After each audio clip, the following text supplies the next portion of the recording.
সে যখন মারা যায় তার ছেলেও বলে মাওলানা একটু দোয়া করে দেন। কেন, কি দোয়া হবে? আব্বা যেন জান্নাতে যায়। জান্নাতের পরে হাঁটুবার নাই। এবং এত অপরাধ করার পরেও দিন ময়লা হয়ে গেল, দিনের অবস্থা তুচ্ছ তাচ্ছিল্যে পরিপূর্ণ হয়ে গেল, অবজ্ঞায় অবহেলায় উদাসীনে দিনের মানে নিশ্চিহ্ন করে ফেলল মানুষ জীবন থেকে। আর সারা জীবন মানুষ এরা পরিষ্কার করে, পরিচ্ছন্ন করে, যত্ন করে, গুরুত্ব দেয়, সেদিকে পার্থক্য জীবনে খালি হবেই। একটা কথা মনে পড়ে গেল, বলে দিই।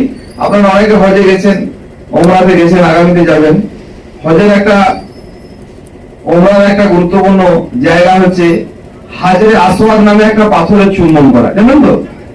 পাথরের নাম কি? হাজরে আসওয়াদ। আসওয়াদ মানে কি? কালো। আসওয়াদ মানে কালো। তো পাথরটাই হচ্ছে কালো। নবী সাল্লাল্লাহু আলাইহি সাল্লাম বলেছেন যে পাথরটা এসেছে জান্নাত থেকে। আর মানুষের পাপের প্রভাবে সেটি একসময় কি হয়েছে? কালো হয়েছে। পাথরটা আসলে আদতে কালো ছিল না, পাথরটা ছিল একদম সফেদ দুধের মতো সাদা। এমন একটা সাদা ঝকঝকে পাথর, জান্নাত থেকে আগত পাথর, মানুষের পাপের পরে কালো হয়ে গেল। কখনো মনে হয়েছে কথা? কি মনে হয়েছে? পাথরটার সঙ্গে মানুষের দ্রব্য তো অনেক। মানুষ হয়তো একবার আমরা যারা গেছি কেউ চুমু দিতে পেয়েছি, কেউ তো ইশারা করেছি। কিন্তু যারা চুমু দিয়ে দীর্ঘকাল পূর্বে জাতিগুলো নানা রকমের পাপাচারে অভ্যস্ত জাতিদের স্পর্শে চুম্বনে পাথরটা কালো হয়ে গেছে। এটুকু আমাদের কাছে স্পষ্ট।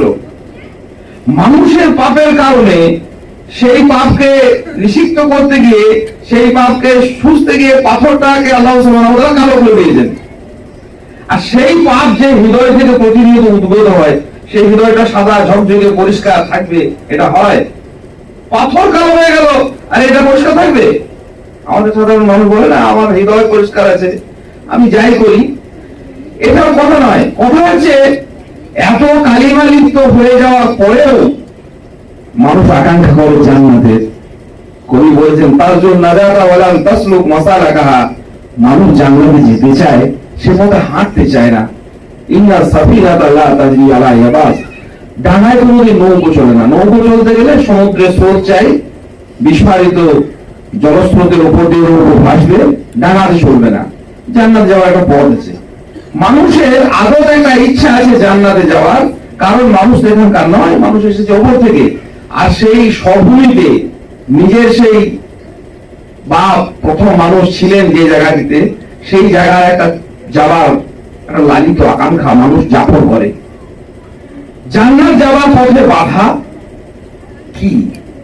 অনেক বাধা আছে, বিপত্তি আছে। আজকে আপনাদের সামনে অল্প সময়ের মধ্যে একটি বিষয় নিয়ে আলোচনা করবো ইনশাআল্লাহ তাআলা। সেই শব্দটির নাম হচ্ছে প্রতারণা। প্রতারণা মানে ঠকানো। প্রতারণা মানে কাউকে কোনো কিছু দেওয়া বলে অন্য কিছু দেওয়া। প্রতারণা মানে মানুষকে কি করে দেওয়া? ধোঁকা দেওয়া। এরকম নানান শব্দ ব্যবহার করি। এই শব্দটা নিয়ে দুটি করে কথা বলবো। জান্নাতে যেতে চাইছেন সবাই, আমি আপনি সকলে একমত। জান্নাত যেতে গিয়ে প্রতারণার শিকার হলে হবে না। মারাত্মক ব্যাপার। পৃথিবীর ইতিহাসে, মানব ইতিহাসের এক মহা পাপ, মহা অপরাধ জান্নাতের মধ্যে সংগঠিত করেছিল ইবলিস শয়তান। সেই জায়গাটার নাম ছিল, সেই অধ্যায়টার নাম ছিল প্রতারণা। আবহমান কাল ধরে যদি মানুষের ইতিহাস আপনি চর্চা করেন, দেখবেন ইতিহাসের একটা বড় অধ্যায় আছে প্রতারণার ইতিহাস, মানুষকে ঠকানোর ইতিহাস। না হবেন নিজে প্রতারিত, প্রতারণার শিকার, আর আমার দ্বারা যেন অন্য কেউ প্রতারিত না হয়। কোন রূপ ধরে, কোন দেশ ধরে, কোন নাম করে প্রতারণার অনেকগুলো কোয়ালিটি আছে। এক নম্বর প্রতারণা যে দুনিয়ার বিভিন্ন ক্ষেত্রে মানুষ প্রতারিত হয়, অন্যকে প্রতারিত করে। নিজে প্রতারিত হয় আর অন্যকেও প্রতারিত করে। এরকম কাজ বহু আছে। খেজুর গুড় বিক্রি করে সে আখের গুড় মিশিয়ে দেয়, খেজুর গুড়ের নাম করে সেখানে চিনি ভিন দিয়ে দেয়, আরো অনেক কিছু দেয়। ওষুধের নাম করে ভেজাল দেয়, খাদ্যের নামে ভেজাল দেয়, কাপড়ের নামে ভেজাল দেয়, আরো কিছু। এগুলো হচ্ছে দুনিয়ারই সাধারণ প্রতারণা। আর প্রতারণা সাধারণত অনেকগুলো কিসিম আছে, রকম আছে। একটা প্রতারণা যে সর্বাংশে প্রতারণা। কিরকম? দুধ দেবো বলে মানুষ পানি মেশাচ্ছে, ওটাও প্রতারণা। তবে ওই প্রতারণা হচ্ছে আংশিক, মানে কিছুটা দুধ দিয়েছে, কিছুটা পানি ঢেলেছে, প্রতারণা ওটা। সেই পানিটা দেওয়ার জন্য বিশুদ্ধ পানি দিয়েছে, কলের পানি দিয়েছে, টলটলে পরিষ্কার পরিচ্ছন্ন পানি দিয়েছে। সেই দুধ যিনি পান করেছেন খুব বেশি কিছু ক্ষতিগ্রস্ত হয়নি, কিন্তু ক্ষতিগ্রস্ত হয়েছেন বিশুদ্ধ দুধটা না পাওয়া, প্রতারিত হয়েছেন। কিন্তু এইরকম ব্যাপারটা আরো কিছু দিতে গিয়েছে, খেজুর গুড় দিতে গেছে, খেজুর গুড় কিনতে গিয়ে আখের গুড় মিশিয়ে দিয়েছে। আখের গুড়টা ভালোই ছিল, কিন্তু এটাও একটা প্রতারণা, এটা আংশিক প্রতারণা। আর সর্বাংশ প্রতারণা কি? দুধের মতো একটা অমেয় খাবার আমি কিনেছি একজন মানুষের কাছে পয়সা দিয়ে, সে তো আমাকে দুধ যা দিয়েছে দিয়েছে, পানি ঢেলেছে তো ঢেলেইছে, তারপরে সে তার তারল্যটাকে ঘোচানোর জন্য এত পাতলা হয়ে গেছে, এমন বিষাক্ত কেমিক্যাল দিয়েছে যা মানুষের জীবনের জন্য সাংঘর্ষিক, চরম ক্ষতিকারক। এই প্রতারণার মধ্যে একেবারে সর্বাংশ প্রতারণা। আমি চেয়েছি ভালো জিনিস, আমাকে দিয়েছে সম্পূর্ণ মন্দ। আমি বাঁচতে চেয়েছি, আমাকে মরণের হাতিয়ার দিয়ে দিয়েছে। আমি উদ্ধার পেতে চেয়েছি, আমাকে সমুদ্রে ডুবিয়ে দিয়েছে। এই ধরনের প্রতারণাগুলো একেবারে সর্বাংশ প্রতারণা। আজকে আপনাদের সামনে আমি যে কথাটা বলবো সেটা হচ্ছে দিনের নামে প্রতারণা। আমি দেখাচ্ছি এটা দিন, আমি দেখাচ্ছি এটা কোরআন সুন্নাহ, আমি দেখাচ্ছি এটা জান্নাতে যাবার পথ, আমি দেখাচ্ছি এটাই হচ্ছে নাজাতের একমাত্র রাস্তা, আর সম্পূর্ণ বিপরীত দিকে মানুষকে ঠেলে দিচ্ছি যখন। এই প্রতারণার ইতিহাস কিন্তু কম ছোটখাটো নয়। মানব ইতিহাসের শুরু থেকে নিয়ে আবহমান কাল জুড়ে পৃথিবীর ইতিহাসে এক সুদীর্ঘ অধ্যায় রচিত হয়েছে দিনের নামে মানুষকে প্রতারণা। শুরু থেকে দু একটা বললেই সহজ হয়ে যাবে। ইবলিস শয়তান আদম আলাইহিস সালামকে ডেকে বললো, ওয়াসওয়াসা ইলাইহি শাইতান। কে বললো? ইবলিস শয়তান আদম আলাইহিস সালামকে। খুব মনোযোগী শ্রোতা হতে হবে। আমি খুব ইংরেজি না কথা বলতে পারি না, সোজা সাপটা কথা আমি খুব মনোযোগী। যেখান কথা আমি মনোযোগ না দেবেন আপনি মিস্টেক করবেন, আর পরে সেই খুঁজে পাবেন না। ইবলিস শয়তানের ভাষাটা দেখুন। আদম আলাইহিস সালামকে বলছে প্রতারণা করতে গিয়ে, কি বলছে? ইয়া আদম, এ আদম, হাল আদুল্লুকা আলা শাজারাতিল খুলদ ওয়া মুলকিন লা ইয়াবলা।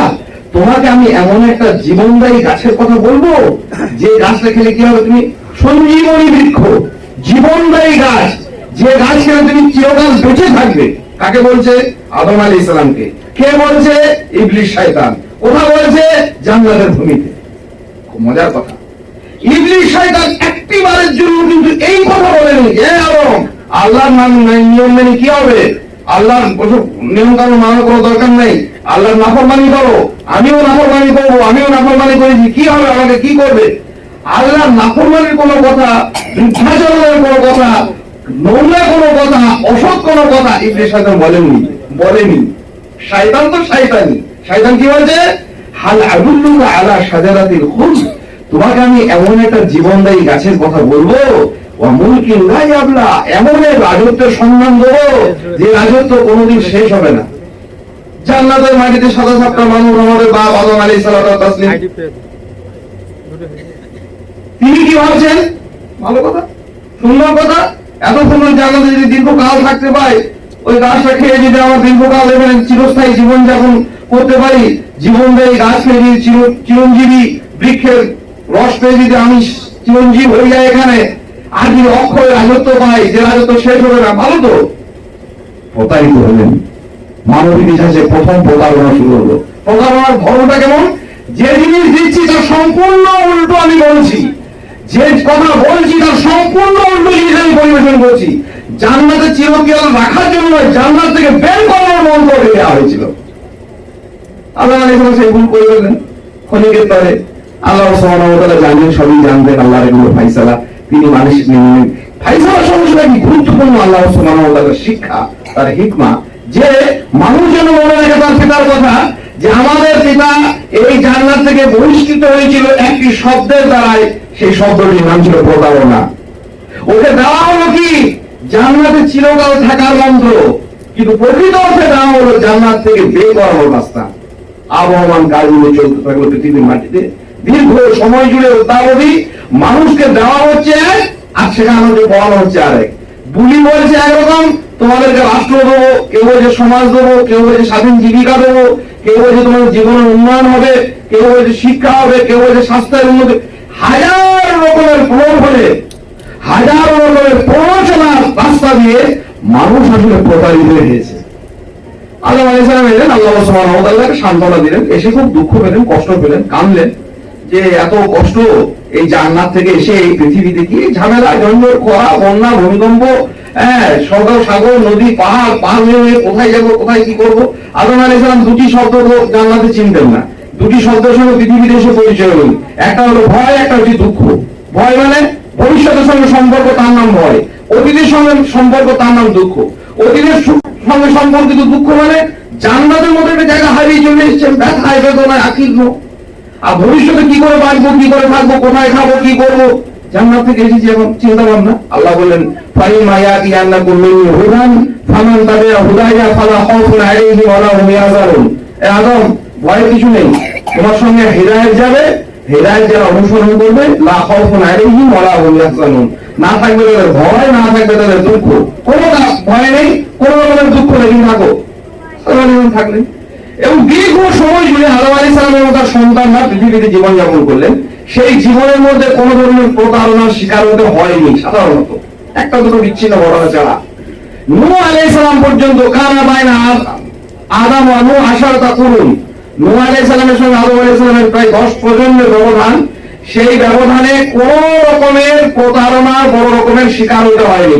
নূহ আলাইহিস সালামের যুগে নতুন প্রতারণা ইবলিস শয়তানের তৈরি করলো, যে মানুষকে কি করে সহজে, মানুষকে যদি বলে আল্লাহকে মেনো না, আল্লাহ নাফরমানি করো, আরে দান সদকা করতে নেই, ওসব বাজে জিনিস, মসজিদে সব যেতে নেই, সময় নষ্ট করা, মানুষ তো শুনবে না। মসজিদে তাকে নিয়ে যেতে হবে, মাদ্রাসায় তাকে পড়াতে হবে, তাকে দিন শেখাতে হবে, দিনের একটা আবহাওয়া থাকবে, ধর্মের নাম থাকবে, কিন্তু তার মাঝে প্রতারণা করতে হবে। ইবলিস শয়তান যে শব্দটাকে নিয়ে এলো নূহ আলাইহিস সালামের যুগে, তার নাম হচ্ছে শিরক। আল্লাহ বাদ দিয়ে আর কারো ইবাদত করে, এটা মানব জাতির মধ্যে ছিল না। নূহ আলাইহিস সালাম প্রচুর কষ্ট পেলেন, এরা কি করছে। ফাকুলতু আস্তাগফিরু ইন্নাহু কানা গাফফারা, নূহ আলাইহিস সালাম কেঁদে কেঁদে লোককে বলে বেড়ালেন, এসব কি করছো, আল্লাহ বাদ দিয়ে অন্য কারো ইবাদত হবে? জমিন আল্লাহর, আসমান আল্লাহর, দুনিয়া আল্লাহর, আখিরাত আল্লাহর, আর আবার অন্য কারো ইবাদত হবে? তুমি একটা জ্বলন্ত মানুষ, চলন্ত মানুষ, আর তুমি ইবাদত করছো একটা ইটের, একটা কাঠের, একটা পাথরের, একটা মূর্তি, কি কথা? তো ওরা তো কোনো শুনলো না। নূহ আলাইহিস সালাম দাওয়াত করলেন, দাউদ কওমি লাইলা ওয়া নাহারা, রাত দিন হে আল্লাহ আমার কওমকে দাওয়াত দিলাম, হলো না। এবং মহাপ্লাবনে আল্লাহ সুবহানাহু ওয়া তাআলা 6টি ধ্বংসপ্রাপ্ত জাতির মধ্যে নূহ আলাইহিস সালামের কওম একটা ছিল, তাদেরকে বিধ্বস্ত করে এই অপরাধের কারণে। কিন্তু অপরাধের ধারাটা কিন্তু ছিল সাংঘাতিক, খুব গুরুত্বপূর্ণ। কি ধারা? ধারাটা ছিল এই, তাদের কথা ছিল,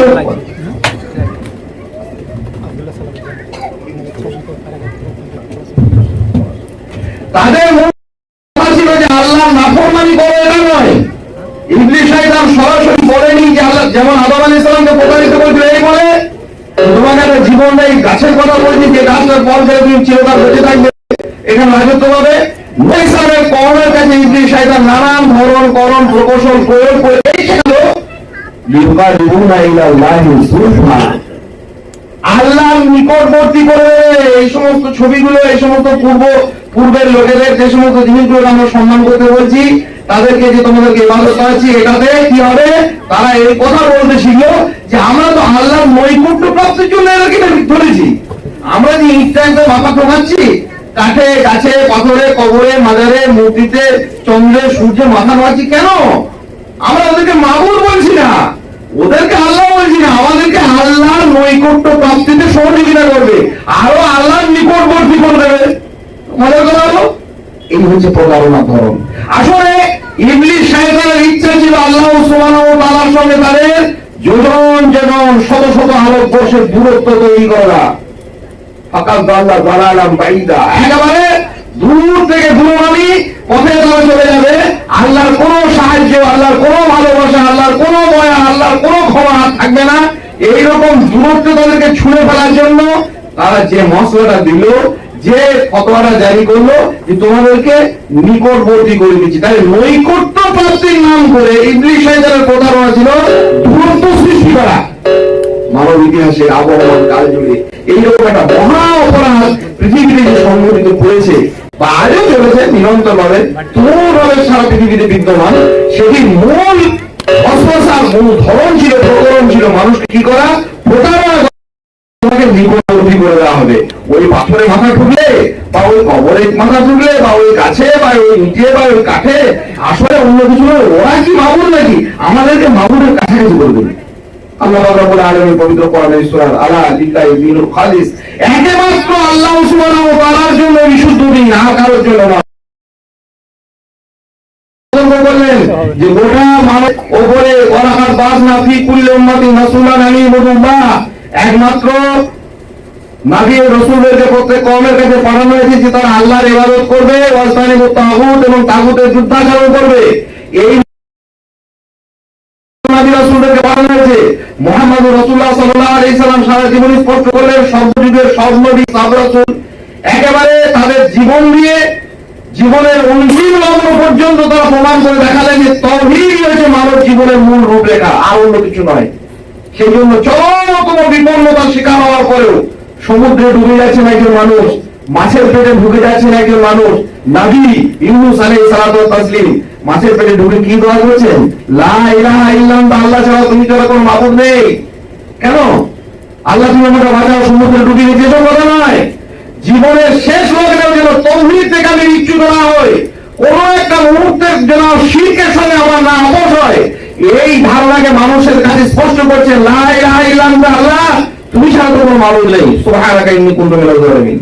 সমস্ত নবী রাসূলদের মূল মর্মার্থ ছিল, মূল বাণী ছিল, মূল দাওয়াত ছিল তাওহীদের দিকে মানুষকে ডাকা। আর এই তাওহীদ থেকে বিচ্যুত করার যে রাস্তা ইবলিস শয়তান পৃথিবীর মানুষ দেখালো, সেটা আসলে ছিল একটা প্রতারণা। ফাঁদে না পড়ে যায়, বিপদগ্রস্ত না হয়। দুটি জিনিস ইসলামের গভীর মর্মবাণী, একটা হচ্ছে তাওহীদ, একটা হচ্ছে রিসালা। রিসালা মানে নবী মুহাম্মদ রাসূলুল্লাহ সাল্লাল্লাহু আলাইহি সাল্লাম যে যুগে যে রাসূল এসেছেন, সেই রাসূল আল্লাহ সুবহানাহু ওয়া তাআলা কেবলমাত্র আল্লাহর ইবাদত হবে।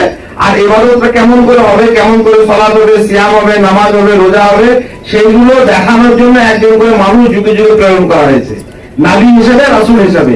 তাদের কাজ ছিল, রাসূল কথার অর্থই হচ্ছে লিতাআ বিইজনিল্লাহ, আল্লাহর নির্দেশে তাকে অনুসরণ করা। আপনি কোরবানি দেবেন, হজ করবেন, যাকাত দেবেন, তাওয়াফি কাজ করবেন, আকীকা দেবেন, প্রত্যেকটা কাজ হবে নবী মুহাম্মদ রাসূলুল্লাহ সাল্লাল্লাহু আলাইহি ওয়াসাল্লামের সুন্নাহ অনুসারে।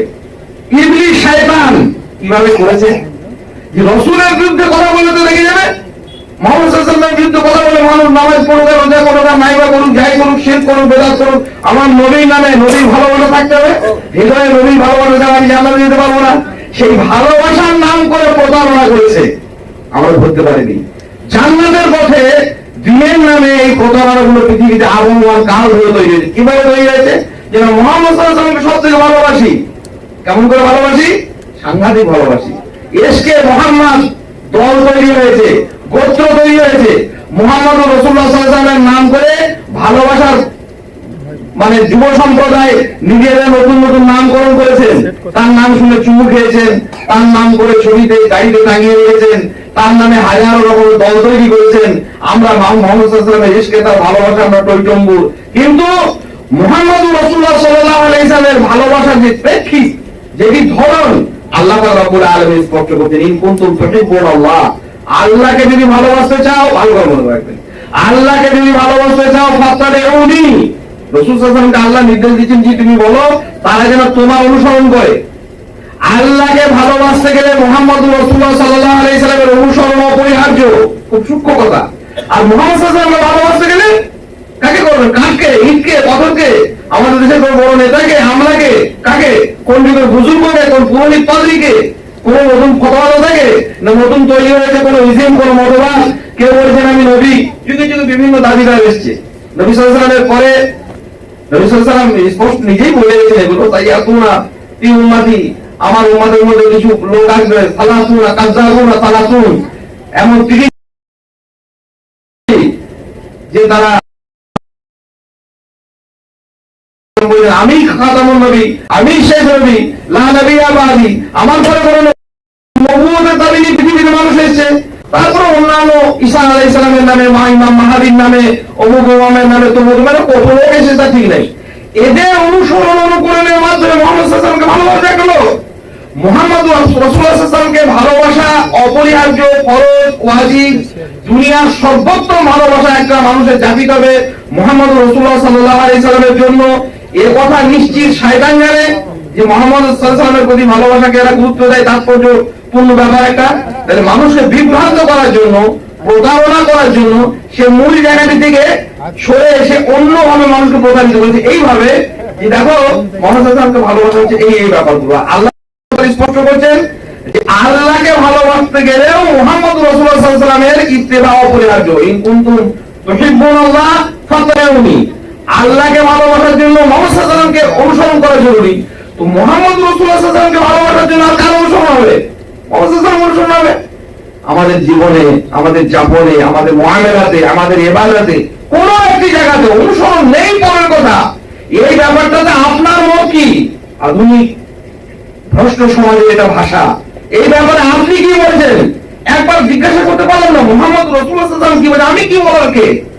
ঈদ কেমন করে হবে, কোরবানি কেমন করে হবে, ফিতরা কেমন করে দেওয়া হবে, আকিকা কেমন হবে, সালাত সিয়াম কেমন হবে, দাওয়াতের পদ্ধতি কেমন হবে, হ্যাঁ, কোন মানুষ অনুসৃত নীতিমালার মধ্যে পড়বে, কার অনুসরণ করা হবে না, এই আয়াতের তাফসীর কি, এই হাদিসের ব্যাখ্যা কি, কে করবে? তাহলে এই কথাগুলো আসলে সত্য লেখাটা একটা প্রতারণা, মারাত্মক প্রতারণা। আমরা জিজ্ঞাসা করবো মুহাম্মদ রাসূলুল্লাহ সাল্লাল্লাহু আলাইহি ওয়াসাল্লাম এই ব্যাপারে কি বলেছে, মিটে যেত। আল্লাহ রাসূল সাল্লাল্লাহু আলাইহি ওয়াসাল্লাম কিভাবে ফিতরা দিয়েছেন, কিভাবে যাকাত দিয়েছেন, কিভাবে দ্বীনের কাজ করেছেন, কিভাবে তাওহীদ শিখিয়েছেন, কিভাবে বিরোধীদের সঙ্গে আচরণ করেছেন, কিভাবে সহমর্মী মুসলিম উম্মাহর সঙ্গে ব্যবহার করেছেন। রাসূলুল্লাহ সাল্লাল্লাহু আলাইহি সাল্লামকে ভালোবাসার জন্য মুহাম্মদ রাসূলুল্লাহ সাল্লাল্লাহু আলাইহি ওয়াসাল্লামকে অনুসরণ করা, এই অপরিহার্য কাজটি থেকে মানুষকে সরানোর জন্য ইবলিস শয়তান প্রতারণা শিখাচ্ছে। না, মুহাম্মদ সাল্লাল্লাহু আলাইহি ওয়াসাল্লামকে ভালোবাসার নাম তার হৃদয়ের গভীর জায়গাতে রেখে দেওয়া, তার নামে গজল গাওয়া, তার নামে সামা প্রকাশ করা, তার নামে ওয়াজ নসিহত করা, সাহাবায়ে করা, খতমে রাসূলের বিভিন্ন রকমের আকীদা পোষণ করা, আরো হাজার রকম অসংখ্য কাজ। ঘোড়ার পিঠের উপরে যাচ্ছে এক বিরাট হাজরাত চেপে চেপে, আর তার পিরানের এই দুটো ঝুলছে। আমার কলকাতা থাকতাম তো ঘটনা বাজারে, রাসূলুল্লাহ সাল্লাল্লাহু আলাইহি ওয়াসাল্লাম কি দামান ছড়াঙ্গে একদম স্লোগান দিচ্ছে, কবি নেই ছড়ে গেছে, আঁচলটা টিপে ধরে আছে এরকম করে। নাউযুবিল্লাহ। কি ভেবেছে ওই মানুষটির হৃদয়ে আসলে জাপিত হচ্ছে একটা জিনিস, যে আমি আল্লাহ রাসূলকে ভালোবাসি, মুহাম্মদ সাল্লাল্লাহু আলাইহি ওয়াসাল্লামের প্রতি আমার গভীর ভালোবাসা বিদ্যমান। এবং প্রতি মুহূর্তে প্রতারণার শিকার হচ্ছে এই মর্মে যে রাসূল সাল্লাল্লাহু আলাইহি ওয়াসাল্লামের কোন অনুসরণ, গাঁটের নিচে 3 হাত মানে 2 ইঞ্চি কাপড় ঝুলছে, সে রাসূল সাল্লাল্লাহু আলাইহি ওয়াসাল্লামকে গালি দিয়েছেন, তার জন্য সে কলকাতা রাজপথে মিছিল করছে। মানুষ বলে সত্যি আল্লাহ রাসূলের ভালোবাসায় আবেগে উঠবে। এতটুকু অনুসরণ তার মুখে নেই, তার মুখ থেকে নিয়ে পায়ের নখ পর্যন্ত, মাথার চুল থেকে কোথাও রাসূলের প্রতি ভালোবাসা নেই। কি যাপন করছে? তার স্লোগান, তার মিছিল, তার কার্যক্রম আল্লাহ বাস্তবায়ন করলেন। নবী মুহাম্মদ রাসূলুল্লাহ সাল্লাল্লাহু আলাইহি ওয়াসাল্লাম বলেন, আলাইকুম বিসুন্নতি সুন্নাতে খুলাফায়ে রাশিদিন আল মাহদিয়িন, ধরো আঁকড়ে ধরো সুন্নাহকে। কম তো সুন্নাহকে আঁকড়ে ধরবে কি করে? সুন্নাহকে যে সুন্নাহ টিপে ধরে রয়েছে, আমাকে নিজেকে সেইটাই সকাল থেকে চেঁচে ফেলার জন্য কত রকমের বাহানা তৈরি করে ঠিক নেই। কেউ বলে আমার গালে শুরু করে, কেউ বলে আমি অমুসলিম সোসাইটিতে বাস করি। যে সুন্নাহ আপনাকে ধরেছে সেই সুন্নাহ কেউ ছিঁড়ে ফেলে দেয়, কেটে চেঁচে কোনো না কোনো ভাবে উড়িয়ে দেয়। সে আর কোন দুনিয়ার অনুকূল সুন্নাহকে ধরবে? এ হয় প্রতি মুহূর্তে রাসূলের বৃদ্ধ আমার ঈশাকে কি রাসূল আল্লাহ সুবহানাহু ওয়া তাআলা স্পষ্ট করছে রাসূলের বৃদ্ধাচারণকারীদের পরিণতি। এতদূর সত্ত্বেও শুধুমাত্র শয়তানের এই প্রতারণায় প্রতারিত হয়ে দিনের নামে এটা একটা বড় প্রতারণা, মুহাম্মদ রাসূলুল্লাহ সাল্লাল্লাহু আলাইহি সাল্লামকে ভালোবাসার নামে প্রতারণা। সাবধান হবো। তাহলে দুটি প্রতারণার কথা, একটা আল্লাহর ইবাদত থেকে মানুষকে সরানোর প্রতারণা সারা পৃথিবী জুড়ে মানুষ করেছে ইবলিস শয়তান। সেই প্রতারণাটা যে আল্লাহ বাদ দিয়ে অন্য কাউকে তারা মাবুদ মনে করতে গেছে যখন, তখন তারা এই কথা মনের মধ্যে তাসাল্লি তৈরি করেছে যে আমাদেরকে নিকটবর্তী করে দেয়। এই তত্ত্ব খারিজ আল্লাহ নিজেই করেছেন। মুহাম্মদ রাসূলুল্লাহ সাল্লাল্লাহু আলাইহি ওয়াসাল্লামের ভালোবাসা, তার নাম যাপন করা, তার নাম মুখে উচ্চারণ করা, তার ছবি মানে তার নামে নামাঙ্কিত সুন্দর সুন্দর ক্যালেন্ডার বাড়িতে রাখা, এসবগুলো নয়। রাসূলের ভালোবাসা হচ্ছে রাসূল সাল্লাল্লাহু আলাইহি সাল্লামের পূর্ণ অনুসরণ এবং অনুকরণ করা। এই রকম ভাবে একটার পর একটা প্রতারণার ইতিহাস তৈরি হয়েছে। তৃতীয় পদক্ষেপ, কেউ মারাত্মক প্রতারণা, যুব ভাইদেরকে বিশেষ করে বলি, সমাজে একটা একটা করে এইরকম ফিতনা জন্ম হয়েছে, আবার বিলুপ্ত হয়েছে, আবার জন্ম হয়েছে, আবার বিলুপ্ত হয়েছে। প্রতারণার শিকার কি? কোরআন পড়েছে, সুন্নাহ পড়েছে। ও একটা কথা জেনে নিয়েছে, মুহাম্মদ রাসূলুল্লাহ সাল্লাল্লাহু আলাইহি ওয়াসাল্লাম বলেছেন, তারাকতু ফীকুম আমরাইন, আমি তোমাদের কাছে দুটি জিনিস রেখে গেলাম, একটা হচ্ছে কোরআন, একটা হচ্ছে সুন্নাহ। বাস, কোরআন আর হাদিস। এবারে কোরআন হাদিস তো ছাড়ছে না, তো কোরআন হাদিস ধরে আছে আগে, ও বুঝুক আর নাই বুঝুক কোরআনের স্ক্রিপ্টটা ধরে আছে, আর হাদিসের কিছু বাংলা অনুবাদ হোক বা আরবি পড়তে পারো, যাই হোক কোনভাবে পড়তে পারছে। এবারে এটা প্রধান্য করার একটা রাস্তা খুঁজতে হবে তো। ইবলিস সাহেব বসে নেই, আমরা বসে আছি। আমরা মাসে একটা প্রোগ্রাম করি, বছরে একটা করি। ইবলিস সাহেব তো বছরের মাসে না, প্রতি মুহূর্তে প্রতি সেকেন্ডে আল্লাযী ইউওয়াসবিসু ফী সুদূরিন নাস, প্রতি মুহূর্তে সে মানব হৃদয়ে ওয়াসওয়াসা দিচ্ছে, প্রতারিত করছে মানুষকে। ওর প্রতারণা একটা নতুন সিস্টেমে বেরোয়, একদম নতুন বেরিয়েছে, করেছে বাজারে। সেটা হচ্ছে কি, কোরআন মানি হাদিস মানি, ওসব বাইরে আর কিছু মানি না। খুব মারাত্মক কথা, কথা শুনতে খুব ভালো লাগছে না? খুব ভালো লাগছে এই কথা। হুগলি জেলায় একটা জায়গাতে থাকি, পাশেই এক ভাই এলো, বলে আমি কোরআন মানি সুন্নাহ মানি, এর বাইরে কিছু নাই। আমি একটি কথা বলেছি যে হাফেজ ইবনে হাজার এই কথা বলেছেন, ইবনে কাসির এই কথা বলেছেন। উনি বলেছেন তাচ্ছিল্য করে, ইবনে কাসির ভদ্রলোক কে ভাই? আমি কোরআন বলি হাদিস বলি, ইবনে কাসিরকে চিনি না, ইবনে হাজার লোকটা কে? তাহলে এই দেখো শয়তানের কাজ সাংঘাতিক। কোরআন মানে হাদিস মানে আমি আর অন্য কিছু বুঝি না। ওটা তাফসীরে গেলে তো মানুষই লিখেছে, আর মুহাম্মদ সাল্লাল্লাহু আলাইহি ওয়াসাল্লাম উনিও তো মানুষ, যার উপর হাদিস আছে তিনিও তো মানুষ। সে হাদিসকে আমরা কাজ পর্যন্ত এই নরহাটি পর্যন্ত বই নিয়ে এসেছে তো লক্ষ লক্ষ কোটি কোটি মানুষই। তো কি হবে? কোরআন এবং সুন্নাহকে নবী মুহাম্মদ রাসূলুল্লাহ সাল্লাল্লাহু আলাইহি ওয়াসাল্লাম যাদের কাছে রেখেছিলেন সাহাবায়ে কিরাম, তাদের একটা পারিভাষিক নাম হচ্ছে সালাফ। তারা হচ্ছেন আমাদের, এবং আল্লাহ সুবহানাহু ওয়া তাআলা এমনি মতো কথা নয়, তাদের সম্পর্কে তাদেরকে হকের ন্যায়ের মানদণ্ড করেছেন যে তাদের মতো যদি ঈমান আনে ফাকাদ ইহতাদাও, আর যদি না আনে তাহলে তো একদম উল্টে গেল। সাহাবায়ে কেরাম রাদিয়াল্লাহু তাআলা আনহুম যেমন করে বুঝেছেন, নবী মুহাম্মদ রাসূলুল্লাহ সাল্লাল্লাহু আলাইহি সাল্লামের উপস্থিতিতে যেটা দিন, তার যেটা ব্যাখ্যা, তার যেটা বিশ্লেষণ, তার যেটা তাৎপর্য, তার যেটা ধারাবাহিক ব্যবহারিক নিয়ম কানুন, সেইগুলিকে যারা রেখে গেছেন সাহাবায়ে কেরাম রাদিয়াল্লাহু তাআলা আনহুম বুকে করে আগলে ভরে গেছেন, পরবর্তীকালে তাবিঈরা ধরেছেন, তাবাতাবে ধরেছেন, মুহাদ্দিসিনে কেরামরা ধরেছেন, তারপর লিখিত একটা হাদিসের যুগ এসেছে, তারা সেগুলোকে রেখেছেন, তার মধ্যে কিছু গোলযোগ সৃষ্টি হয়েছে, সেগুলোকে তারা বেঁচেছেন।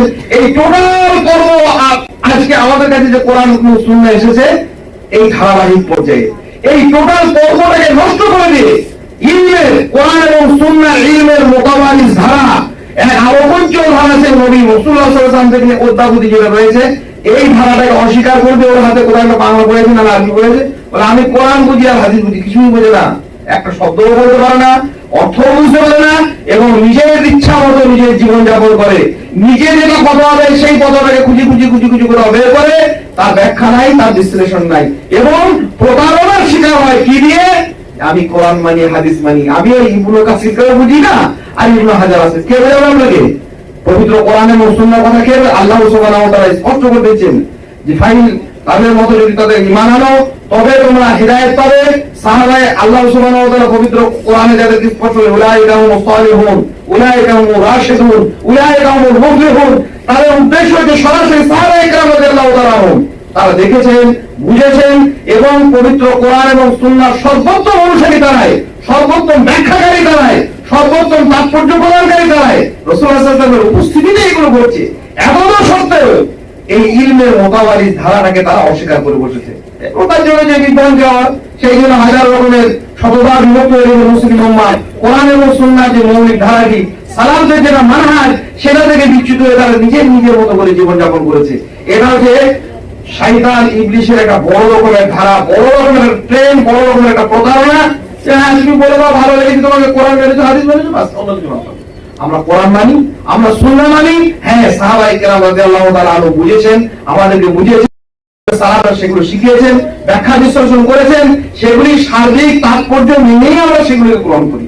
আমরা নিজের মনোমত নয়, নিজের ইচ্ছা মতো নয়, নিজের প্রবৃত্তির নয়, তালিকা হয়ে নয়। এ ব্যাপারে আমরা সতর্ক থাকবো, এ ব্যাপারে আমরা সজাগ থাকবো। প্রতারণার ইতিহাস খুব বড়। একটা জিনিস বারবার বলছি, দেবো বলা হয়েছে আর দিয়েছে অন্য কিছু। আমাদের কাছে একদম প্রতারক একসময় আসতো না, হ্যাঁ বহু জায়গাতে বলেছি, রেখে হাতে হয়ে গেছে, কেউ মুখোমুখি প্রতিবাদ করেছেন, কিচ্ছুতে কিছু লাভ নেই। তারা বলতো আমরা ইমানের পাওয়ার দিই। ইমান কি ভাই? আসসালামু আলাইকুম, আমরা মসজিদে এসেছি, আমরা ইমানের দাওয়াত দিতেছি। ইমানটা কি? বলে ইমান হচ্ছে আল্লাহ থেকে সব হয়, মানুষ থেকে হয় না। আর তাদের কাছে ইমান ছিল নামাজ কি করে বলবো, বলে তুমি যেমন করে করো করো, আমি যেমন করে বাড়ি করি। এটা তো রামকৃষ্ণের মত, এটা তো অদ্বৈতবাদীদের সর্বেশ্বরবাদের মত। জরাথুস্ট্র বলেছিল, কনফুসিয়াসরা বলেছিল যে যেমন করবে তত মত তত পথ। এই কি বললো? আমরা ভাই আমরা সবাই যেমন নামাজ পড়বো কি করে, বলে তুমি যেখানে যেমন করে পড়ো পড়ো, আমি যেমন করে পড়ি করি। নাউযুবিল্লাহ। আমি শোনেন, আপনি যদি বলেন যে আমার মতো করো, তাহলে একটা কথা ছিল, খানিকটা কথা ছিল। মোহাম্মদ আপনি কেমন আমি, আপনি কোন দলের আমি? ওই যে আমাদের আমির সাহেব, ওই যে আমাদের জামাতের লিডার, ও বলছেন আমি অমুকের ফ্যান, ও বলছে আমি অমুক দায়ী অনুসারী। কার অনুসারী আপনি? নাউযুবিল্লাহ। আপনি কোন আমি? আপনি বলছেন আপনার তোমার মতো তুমি কোন, আমার মতো আমি বলি। আমাদের তো একজন আমি চিনি, মুহাম্মদ রাসূলুল্লাহ সাল্লাল্লাহু আলাইহি ওয়াসাল্লাম, তিনি বলেছেন সাল্লু কামা রাআইতুমুনি উসাল্লি। আমি যেমন করে বলি ওইরকম করে তোমাকে করতে হবে। আমাকে যেমন দেখছো তেমনি করে তুমি সালাত আদায় করো। এই তো আমিরের কথা। তাহলে আপনি যেমন করবেন কোরআন সুন্নাহ মোতাবেক, রাসূলুল্লাহ সাল্লাল্লাহু আলাইহি ওয়াসাল্লাম যারা দেখেছিলেন তারা যেমন করে পড়েছিলেন, তাদেরকে যারা দেখেছিলেন তারা যেমন করে পড়েছিলেন, এই ধারা চলে আসছে। তো আপনি যে বলে দিলেন যে তুমি তোমার মতো পড়ো আমি আমার মতো পড়ি, এক প্রতারক। এ কি দিয়েছে? ইমানের দাওয়াত দিতে গিয়ে আসলে ভ্রষ্টতার দাওয়াত দিয়েছে। সালাতে আমি নামাজি বানাতে গিয়ে নামাজ থেকে ভ্রষ্ট করেছে, নামাজহীন করে ফেলেছে মানুষকে। সালাতের আনুগত্যের বাদ দিয়ে সে তো বিরুদ্ধাচরণ শিখেছে। গভীর প্রতারণার শিকার হয়েছে গোটা উম্মাত। দিনের পর দিন রাতের পর রাত কোরআন এবং সুন্নাহর নাম করে, সালাতের নাম করে, আকীদা মানে ইমানের নাম করে আসলে সে ভ্রষ্টতার পথ থেকে ফেলেছে। আর দলের গল্পের নাম বলছি না, ও বলে তোমাদেরকে আমি এমন পথ দেখাবো না, তোমাদের হাতে নিতে তুলে নিতে হবে, অস্ত্র শস্ত্র যা কিছু আছে নিয়ে কি করো, ঝাঁপিয়ে পড়ো, দেশ উদ্ধার হয়ে যাবে। নিজেরাই নিজেদের উদ্ধার করতে পারেনি। দুর্গন্ধের আকীদার মানহাজের কোরআন সুন্নাহ সমস্ত জায়গাতে একেবারে চূড়ান্ত জায়গাতে অবস্থান করার পরেও সে মানুষ উদ্ধারের নাম করেছে। কাকে উদ্ধার করবে, কি উদ্ধার করবে, কারা উদ্ধার করবে? না আছে তাদের কাছে দলিল, না আছে বিশুদ্ধ পবিত্র কোরআন এবং সুন্নাহ কোন নিয়মনীতি, না আছে কোন তত্ত্ব। মানুষকে শিখিয়েছে। কেউ শিখিয়েছে তোমাদেরকে আমি রাষ্ট্র কায়েম করে দেবো তোমাদের নামে, কোথাও একটা মসজিদ কায়েম করতে পারেনি। আল্লাহর জমিনে একটা ভালো মসজিদ করে পাঁচজন মুসাল্লিকে নিয়ে এসে নামাজ শেখাবে, দোয়া শেখাবে, তৌহিদ শেখাবে, সুন্নাহ শেখাবে, করেনি। কি বললো? দেশ গড়ে দেবো তোমাদের জন্য। ইন্না লিল্লাহি ওয়া ইন্না ইলাইহি রাজিউন। শত শত যুবকের মাথাকে চিবিয়ে চিবিয়ে গেল, আর একটাই স্বপ্ন দেখালো, দেশ গড়ার নাম করে তাদেরকে পরিবারচ্যুত করলো, জীবনচ্যুত করলো, কোরআন এবং সুন্নাহচ্যুত করে দিল। শুধুমাত্র প্রতারণার শিকার হলো মানুষ, আর কিছু নয়। একের পর এক মানুষের কাছে এইভাবে ইবলিস শয়তানের প্রতারণার বার্তাগুলিকে মানুষ বহন করে এসেছে, শুধুমাত্র নিজেদের অজ্ঞতার কারণে, পবিত্র কোরআন এবং সুন্নাহ না জানার কারণে। জ্ঞানের অপর নাম, ভালোবাসার অপর নাম হচ্ছে জ্ঞান। জ্ঞানের বিপরীতে কোনো প্রেম নেই, জ্ঞানের বিপরীতে কোনো ভয় নেই, জ্ঞানের বিপরীতে অজ্ঞতার মধ্যে কোনো ভালোবাসা নেই। এই যে অজ্ঞতা একটা অভিশাপ। মুসা আলাইহিস সালাম আল্লাহর কাছে দোয়া করেছিলেন, আউযু বিল্লাহি মিনাল আকুনা মিনাল জাহিলিন, আল্লাহ মূর্খতা থেকে তুমি আমাকে পানা দাও। মুহাম্মদ রাসূলুল্লাহ সাল্লাল্লাহু আলাইহি ওয়াসাল্লাম দোয়া করেছেন, আল্লাহ আল্লাহুম্মা ইন্নী আউযু বিকা মিন ইলমিন লা ইয়ানফাউ, হে আল্লাহ ওই ইলম থেকে আমাকে পানা দাও যে ইলম আমাদের কোনো উপকার করে না, কল্যাণ করে না। কাজে কল্যাণ করে ইলম, একমাত্র কল্যাণকর ইলম কোরআন এবং সুন্নাহর ইলম, ধারাবাহিক এবং মোতাবারি ধারায় যে ধারাতে রাসূলুল্লাহ সাল্লাল্লাহু আলাইহি ওয়াসাল্লামের কাছ থেকে এসেছিল, শিক্ষকের কাছে বসে হাঁটু পেতে গেড়ে একটা একটা করে শব্দ বর্ণ বাক্য বুঝিয়ে জেনে নিরন্তর আমরা যদি চর্চা এবং চর্চার মধ্যে এটাকে নিয়ে আসি, তাহলে আমাদের কাছে এটা স্পষ্টভাবে প্রতারণা ধরা হলো। একটার পর একটা প্রতারণায় চলতে থাকবে, কখনো দেশ গঠনের নামে, কখনো শাসন ক্ষমতা দখলের নামে, কখনো আমাদের ইমানের নামে, কখনো আকীদার নামে। আসলে ইবলিস শয়তান কিন্তু যুগে যুগে মানুষকে প্রতারণা করেছে। প্রতারণা করেছে দিন প্রচারের নাম করে, দিনের প্রচারের নাম করে মানুষ নিজেকে প্রচার করেছে, দিন নয়। আপনারে ইসলামী আছো জগতের স্রষ্টারে নহে। একটা কবিতা বলেছিলাম, সে এক ভণ্ড রাজাকে এক সাধু বলেছিলেন, রাজা বললে আমি এত বড় যে দেবালয় তৈরি করেছি, এত বড় আমি আসন তৈরি করেছি, তুমি সেখানে কেন নাম গান গাও না, স্রষ্টার কেন তুমি গুণকীর্তন করো না, তুমি মাঠে ময়দানে ঘুরে বেড়াচ্ছ? তো সে সাধু মানুষটি বলেছিলেন রাজাকে যে আপনারে স্থাপি আছো জগতের স্রষ্টারে নহে। আপনি নিজে প্রতিষ্ঠা করেছেন, ওখানে জগতের স্রষ্টাকে প্রতিষ্ঠা করা, তার দিন কায়েম করা, তার কথা প্রকাশ করা তোমার উদ্দেশ্য ছিল না। আর এটাই হচ্ছে আল্লাহ সুবহানাহু ওয়া তাআলা মুহাম্মদ রাসূলুল্লাহ সাল্লাল্লাহু আলাইহি ওয়াসাল্লামকে দিন প্রচারে একবারে সূচনা লগ্নে একটা কথা শিখিয়ে দিচ্ছেন, কয়েকটা কথা মনে রাখবেন খুব ভালো করে। চাদর ঢাকা নিয়ে রাসূল সাল্লাল্লাহু আলাইহি ওয়াসাল্লাম শুয়ে আছেন, কোরআনের আয়াত নাযিল হলো, ইয়া আইয়ুহাল মুদ্দাসসির কুম ফানজির ওয়া রাব্বাকা ফাকাব্বির ওয়া সিয়াবাকা ফাতাহির ওয়া রুজা ফাহজুর ওয়া লা তামনুন তাস্তাকসির রাব্বিকা ফাসবির। রাসূলকে আল্লাহ সুবহানাহু ওয়া তাআলা স্পষ্ট করেছেন, হে নবী ওঠো, এই চাদর ঢাকা দিয়ে আছে, চাদর ঢাকা দিয়ে এসব পড়ে থাকলে হবে, এটা উঠতে হবে। কুম ফানজির, ওঠো, মানুষকে সতর্ক করো। দাওয়াতের কাজ যারা করছেন বলে দাবি করছেন বলে মনে করছেন, আর অন্য কেউ করছে বলে ধারণা করছেন, সকলকে বলছি রাসূল সাল্লাল্লাহু আলাইহি ওয়াসাল্লামের দাওয়াতের পদ্ধতি তাকে প্রকাশ করা হয়েছে যে তুমি ওঠো আর মানুষকে সতর্ক করো, সাবধান করো। কি থেকে? পাপ থেকে, শিরক থেকে, বিদআত থেকে। ভাই এটা নয়, এটা নয়, এটাই ইত্যাদি। আর কি করো? রব্বাকা ফাকাব্বির, তোমার রবের বড়ত্ব বর্ণনা করো, তোমার রবের মহানত্ব বর্ণনা করো, রবকে বলো, আল্লাহ বলো। এইরকম করে দেখো না, আমাদের দেশের নয় পৃথিবীর সব দেশের ক্ষমতাশীল মানুষেরা তারা কল্যাণের নামে, অন্য কিছু নামে নিজের দিকে দেখেছে, আমাকে দেখো, আমি বলেছি, আমাকে ভোট দাও, আমাকে প্রতিষ্ঠা করো, আমাকে তোমার নেতা বানাও, এসব নয়। নবী রাসূলের কাজ ছিল এইরকম করে নয়, নবী রাসূলের কাজ ছিল এইরকম। মানুষ আছে এখানে রবের দিকে, রব্বাকা ফাকাব্বির, মানুষকে রবের পথটাকে দেখিয়ে দাও, মানুষকে জান্নাতের পথটা দেখিয়ে দাও। নিজের দিকে দেখো না, নিজের দিকে দেখা কি? দল ডাকছে আমার দলে এসো, ও বলছে আমার দলে মসজিদে এসো, ও বলে আমার মাদ্রাসাতে এসো, বলে আমার অমুকে এসো। এটা দাওয়াতের মৌলনীতি নয়। দাওয়াতের মৌলনীতি হচ্ছে মানুষকে রবের পথটাকে চিনিয়ে দেওয়া। এরা কি করেছে? নিজের দলের দিকে লেগেছে, দিনের নামে আসলে প্রতারণা করেছে।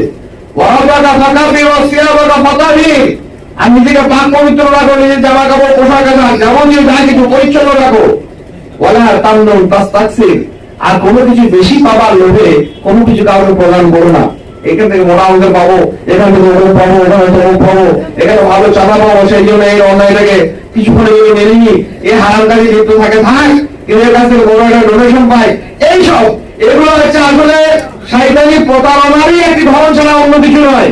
আল্লাহ সুবহানাহু ওয়া তাআলা মানুষের কাছে কোনো ভালো কথা বলার পূর্ব শর্ত স্পষ্ট করে দিলেন নবী মুহাম্মদ রাসূলুল্লাহ সাল্লাল্লাহু আলাইহি ওয়াসাল্লামকে দিয়ে, কি কোনো কিছু অধিক পাওয়ার আশায় কাউকে কিছু দিতে যাও না, যেটুকু দেবে তো দিয়েই দেবে, আর কিছু নাই।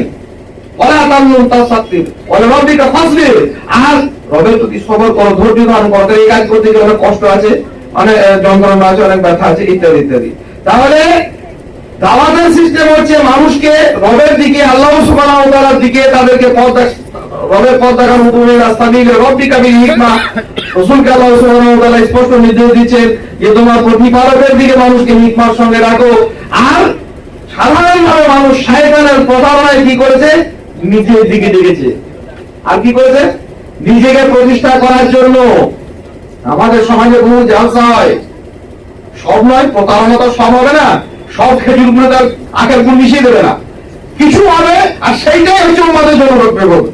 বড় বড় সভা সমিতি, এই যে একটু অজ্ঞানের হেমন্তের বাতাস বইতে শুরু করলো বাংলার এই দক্ষিণ মন্ডলীয় জলবায়ুতে, আর শুরু হয়ে গেল এক বিরাট। আপনি ভাবতে পারেন প্রতারণার শিকার যে লোকের নামাজ পড়ে না, জালসা কমিটির সভাপতি, তার ইন্টারেস্টটা কোথা থেকে আসে? কিসে আনন্দ পাইছে এত? মানুষকে দিনের কথা বলানোর জন্য, দিনের কথা শোনানোর জন্য আপনার এত হবে? আপনি নিজে শোনেন না, আপনার ছেলে মেয়ে শোনেন না, আপনার বউ শোনে না, আপনার চতুর্ভুষিরা শুনছে না, কিন্তু আপনার আমার এত আবেগ, এত উদ্দীপনা, এত ইন্টারেস্ট কোথা থেকে আসছে? 1-2 টাকা 5 টাকা নয়, ভাইয়ের বর্ণনা করছে আমাদের প্রায় 2.5 লাখ টাকা বাজেট, কেউ যদি 3 লাখ টাকা বাজেট। ইসলামের নামে, দিনের নামে হলে তার প্রতিবাদ আমরা করবো, এটা আমাদের ন্যায়সঙ্গত অধিকার, এটা আমাদের বলতেই হবে। এই সমস্ত মণ্ডপগুলো, এই সমস্ত সাজসজ্জাগুলো, এই সমস্ত জাঁকজমকে একটা বিরাট প্রতারণার রিল চলছে, সেটা না বলে দিলে কেমন হবে? রিলটা কিরকম?